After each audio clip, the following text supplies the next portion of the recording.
In the unforgiving heat of the training grounds, a group of fresh-faced recruits thought they knew it all. They were young, cocky, and about to learn a lesson they'd never forget. Their instructor for the day was Staff Sergeant Miller, a woman whose calm demeanor hid a past forged in the crucible of combat. The recruits saw a woman, not a warrior. They saw an easy target, not a seasoned veteran who had stared death in the face and walked away. This mistake would cost them dearly. Drills, exercises, and the constant shouting of orders. But a small clique of recruits, led by a particularly arrogant young man named Davis, decided to make their own fun. They started with snide remarks, whispered just loud enough for Miller to hear. "Look at her," Davis sneered to his buddies. "Think she's ever seen real action?" Teichuk led, oblivious to the storm they were brewing. Miller, ever the professional, ignored them. She had dealt with bigger threats than a few arrogant boys. Her focus was on the training, on turning these raw recruits into soldiers. The exercise was a close-quarters combat simulation. The recruits were armed with training rifles, designed to mimic the weight and feel of the real thing. Miller moved through the course with a grace and efficiency that should have been a warning. Her movements were fluid, economical, each step a testament to years of training and real-world experience. She was a ghost, a predator in her natural habitat. But the recruits, blinded by their own arrogance, saw only what they wanted to see. Davis and his group decided it was time to escalate their little game. During a scenario where they were supposed to clear a room, they cornered Miller. It was a stupid, reckless move. In a real situation, they would have been dead. But this was training, and they felt invincible. Davis, a smirk playing on his lips, raised his training rifle and pointed it directly at Sergeant Miller's head. His two friends flanked her, their own rifles aimed low. "End of the line, Sergeant," Davis said, his voice dripping with condescension. The air in the room went still. The other recruits froze, realizing this had gone too far. Miller didn't flinch.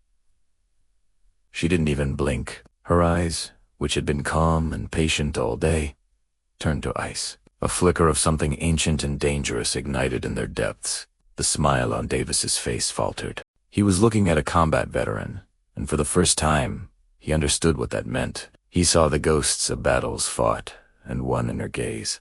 He saw the cold, hard reality of a world he had only read about in manuals. What happened next was a blur of motion. It was faster than anyone could follow. Miller's left hand shot out, deflecting the barrel of Davis's rifle towards the ceiling. In the same fluid movement, her body twisted.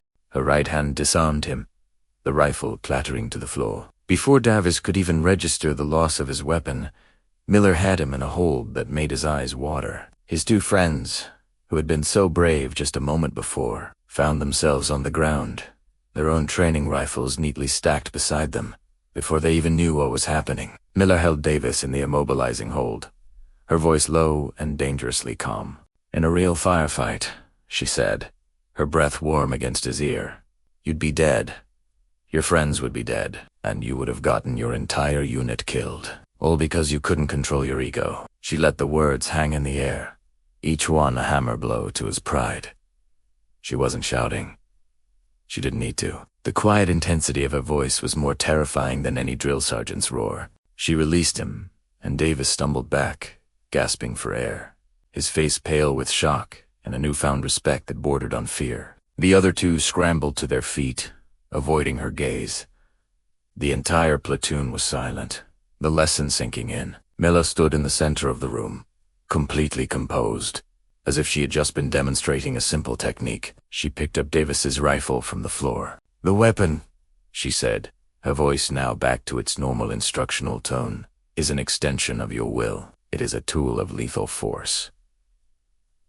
It is not a toy. You do not point it at anyone unless you intend to eliminate them.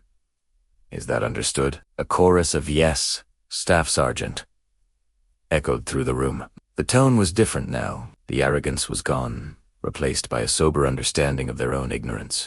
Davis, his face still ashen, managed to choke, "Yes, Staff Sergeant." He had come face to face with a real warrior, and the experience had fundamentally changed him. He had pointed a rifle at her skull, and in return she had given him the most valuable lesson of his life. Never ever underestimate your opponent, especially when that opponent is a combat veteran who has earned her stripes in blood and fire. The rest of the training day was a study in contrasts. The recruits were more focused, more disciplined than ever before. The snide remarks and apathetic attitudes were gone. Every instruction from Sergeant Miller was met with immediate, crisp obedience. They watched her with a mixture of awe and trepidation. They were beginning to understand that the quiet, calm woman in front of them was more dangerous and more capable than all of them put together. She had shown them a glimpse of the reality of combat, not through a lecture, but through a visceral, unforgettable demonstration. News of the incident spread like wildfire through the base. It became a cautionary tale, a legend told to new recruits. Don't provoke the quiet ones. Don't mistake patience for weakness. And whatever you do, don't mess with Staff Sergeant Miller. She wasn't just an instructor. She was a living embodiment of the warrior ethos. She had faced down enemies on foreign soil and disrespectful recruits at home, all with the same unshakable calm and deadly efficiency. For Davis and his friends, the lesson was permanent. They had been humbled, but they had also been made better. They learned that true strength wasn't about bravado or posturing. It was about discipline, control, and respect. It was about understanding the weight of the uniform they wore and the responsibility that came with it. They learned that a true leader doesn't need to shout to be heard, and a true warrior's power isn't in their weapon, but in their spirit. Sergeant Miller had taught them more in those 30 seconds of terrifying clarity than they had learned in weeks of training. She had turned their foolish provocation into a powerful teaching moment, forging them into better soldiers and perhaps